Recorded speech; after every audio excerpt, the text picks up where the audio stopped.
அழுது அழுது என் கண்ணீரெல்லாம் வற்றி போயிற்று என்று என் நிந்தை நீங்கும் என்று ஏங்கும் ஆத்துமாவே, இன்று கர்த்தர் உங்களுக்கு சொல்லுவது ஏசாயா 25:8. கர்த்தராகிய தேவன் எல்லா முகங்களிலுமிருந்து கண்ணீரை துடைத்து தனது ஜனத்தின் நிந்தையை பூமியில் இராதபடிக்கு முற்றிலும் நீக்கிவிடுவார். கர்த்தரே இதை சொன்னார். உன் பிள்ளை மரித்து போனது என்ற பொய்யை நம்பி யாக்கோபு ஆண்டாண்டு காலமாக அழுது கொண்டிருந்தார்.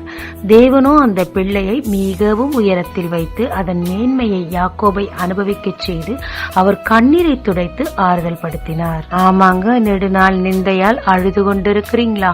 இந்த நாளில் தாமே தேவன் ஒரு நற்செய்தியை கொடுத்து உங்கள் கண்ணீரை துடைத்து ஆறுதல் படுத்தி உங்கள் நிந்தையை நீக்குவாருங்க. ஜெபிக்கலாமாங்க. விரும்பினது வரும்போது ஜீவ விருட்சம் போல் இருக்குமே. என் தேவனே, என் நிந்தை நீங்கத்தக்கதாக என் கண்ணீரை துடைத்து என்னை ஆறுதல் படுத்த என்னை நினையும்.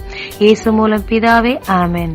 இயேசு கிறிஸ்துவின் நாமத்தில் இந்த நாளில் உங்களை ஆசீர்வதிக்கும் ஜீசஸ் விஷன்.